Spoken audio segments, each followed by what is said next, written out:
Hello friends, नमस्कार। मैं उमाकांत। आज की इस वीडियो में हम आपको बताने वाले हैं कुछ नई वैकेंसी के बारे में। फ्रेंड्स, जैसा कि आप सब जानते होंगे, कुछ वैकेंसी आई हुई हैं इंडियन पोस्ट में। तो अगर आप साइकिल चलाना जानते हैं तो फिर आप इसके लिए एलिजिबल हैं। जी हाँ, अगर आपके पास साइकिल है, साइकिल चलाना जानते हैं तो आप इसमें फॉर्म अप्लाई कर सकते हैं। अगर साइकिल चलाना नहीं जानते हैं, बाइक अगर आपके पास है तो भी अप्लाई कर सकते हैं, लेकिन कम से कम जो एलिजिबिलिटी है वो है आपको साइकिल चलाना आना चाहिए, साइकिल के बारे में नॉलेज होना चाहिए। तो चलिए, ये तो था कुछ मजाक मैंने बोल दिया। तो अब इंडियन पोस्ट में वैकेंसी आई हैं। टोटल कितनी वैकेंसी हैं, इसके साथ इसमें कौन कौन से लोग फॉर्म अप्लाई कर सकते हैं, इसमें फीस क्या होने वाली है और इसके साथ ही इसकी एलिजिबिलिटी क्या है। ओके, अब देखिए, सबसे पहले आपको बता दें, उत्तर प्रदेश यानी यूपी, इसके अलावा यूके यानी उमाकांत नहीं, उत्तराखंड। समझ पा रहे हैं आप लोग? कहीं उमाकांत मत समझ लेना, क्योंकि कई लोग यूके के नेम से भी मुझे बुलाते हैं। तो UP Uday Pratap and UK Umakant, तो ऐसा कुछ नहीं यहाँ पर है। इसका मीन्स है उत्तर प्रदेश, इसका मीन्स है उत्तराखंड। तो इन दो राज्यों में वैकेंसी आई हुई है, सबको पता होगा। लेकिन कुछ चीज़ें हैं जो हम इस वीडियो में आपको अलग बताएंगे, जो अभी तक आपने नहीं जानी होंगे। तो अब देखिए, टोटल वैकेंसी के बारे में सबसे पहले हम देख लेते हैं कि यहाँ पर टोटल वैकेंसी कितनी है। टोटल वैकेंसी है 4845, यानी 48-45 भी कह सकते हैं। ठीक है, टोटल वैकेंसी कितनी है? 48-45 है। अब ये इन दोनों स्टेट को मिलाकर है, यानी कि उत्तर प्रदेश में कुछ अलग वैकेंसी होंगी, यहाँ पर कुछ अलग होंगी। अब आप लोग ये बताइए कि ज़्यादा वैकेंसी कहाँ पर होंगी?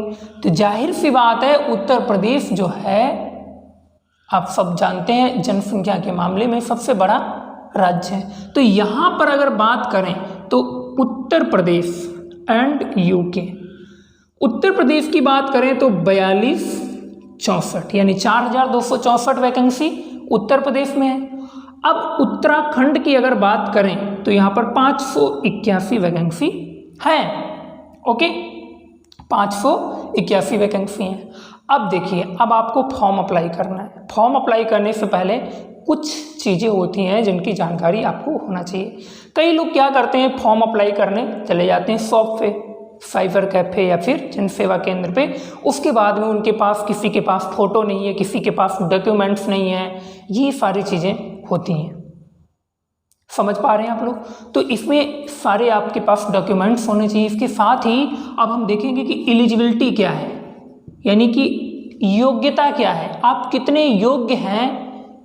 ठीक है, कम से कम योग्यता इसमें अप्लाई करने के लिए क्या होनी चाहिए।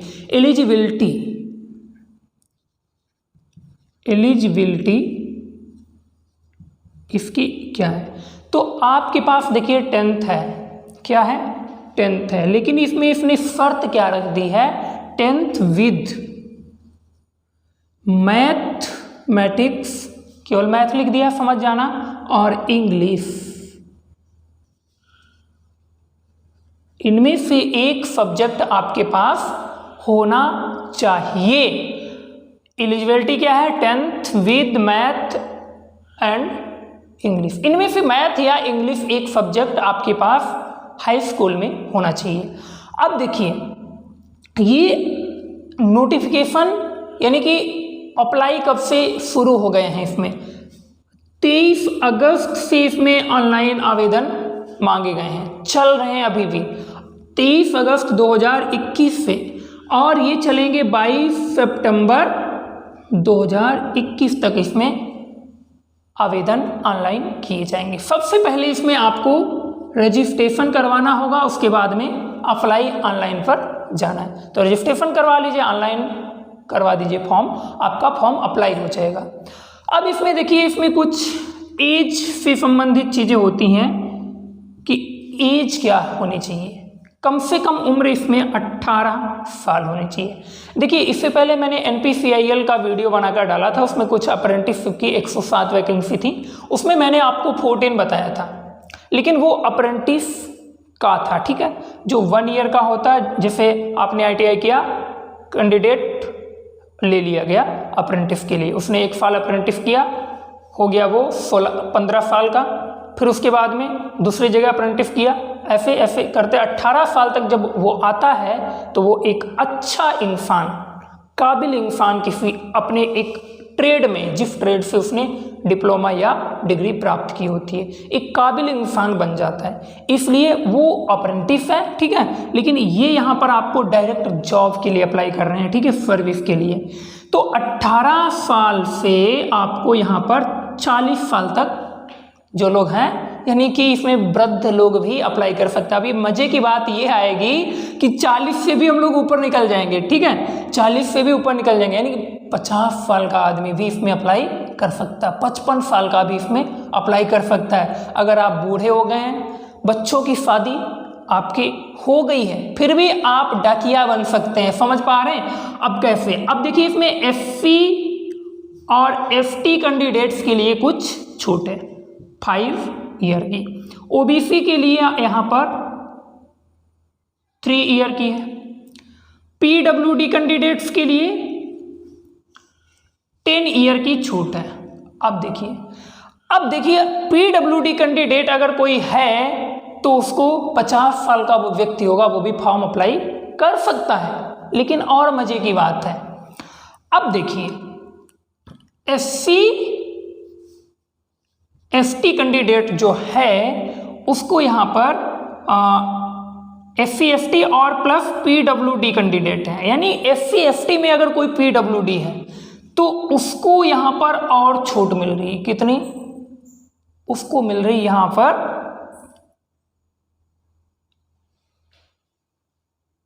15 सही है।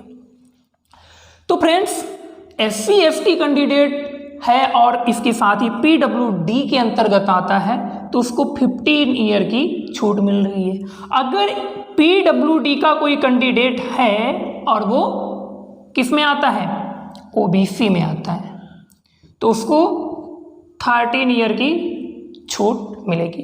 अब देखिए अगर कैलकुलेशन यहां पर की जाए तो जो एससी एसटी कैंडिडेट है पीडब्ल्यूडी के अंतर्गत, ठीक है, वो 40 प्लस 10 50 और 5 55 साल का आदमी इसमें अप्लाई कर सकता है आवेदन। समझ पा रहे हैं? तो यहां पर बहुत ही अच्छा चांस है। इसमें एक चीज और आपको बता दें, इसमें एप्लीकेशन फीस, उसके बाद में हम मेन चीज पे आएंगे। एप्लीकेशन फीस क्या होगी? तो देखिए जनरल एंड ओबीसी इनके लिए 100 रुपए रखे गए हैं। कितने? 100 रुपए। इसके साथ ही एससी और एसटी, इसके साथ ही पीडब्ल्यूडी कैंडिडेट के लिए 0 फीस है। कितनी? 0।